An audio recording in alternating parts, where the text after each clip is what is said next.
সুরক্ষার জন্য ভিন রাজ্যে যেতে হচ্ছে। আর মমতা বন্দ্যোপাধ্যায় মঞ্চ থেকে বলছেন বাংলাকে আমি গুজরাট হতে দেব না। আমরা চাই গুজরাট হোক, শিল্প হোক, মহিলাদের সুরক্ষা থাকুক, তরুণ প্রজন্ম বাংলার ছেলে বাংলায় কাজ করবে। আমি দিদিকে পেয়ে গেছি, কি বলবেন, কি চাইছেন? আমি বলছি আমার ছেলেরা এখানে শিল্প হচ্ছে, ছেলেরা ভবিষ্যৎ যেন তারা শিল্প তৈরি করে এখানে কাজ করতে পারে। কাজ করতে পারে। মমতা বন্দ্যোপাধ্যায় কি করলেন ও আপনাদের? হাজার করে টাকা দিচ্ছে, বছরের চাল দিচ্ছে, বলছে খাও আর তোমাদের ভবিষ্যৎ নষ্ট। হ্যাঁ, এই তো হয়ে তা জিজ্ঞাসা করবেন নাকি যে কি করছে, এটা হচ্ছেটা কি? আমাদের কি করছে, কি করছেন আপনি? কি করছে? আরে কি মুখলো করছেন আপনি? আরে উত্তর দিন, উনি তো সাধারণ মানুষ। হ্যাঁ, চুপ চুপ বলছে। হ্যাঁ, আরে উত্তর দিন,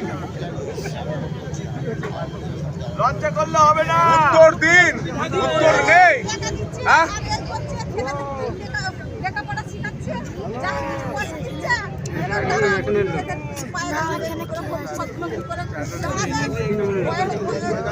ছেলেরা যে লেখাপড়া শিখছে, এই মুহূর্তে আমি হেলিকপ্টারের ছবিটা দেখাবো, ট্রায়াল রান চলছে, সেই ট্রায়াল রানের ছবিটা আমি দেখাবো। KBPS কমে গেছে, KBPS কমে গেছে, KBPS কমে গেছে। না, সবাই একটু ভিড়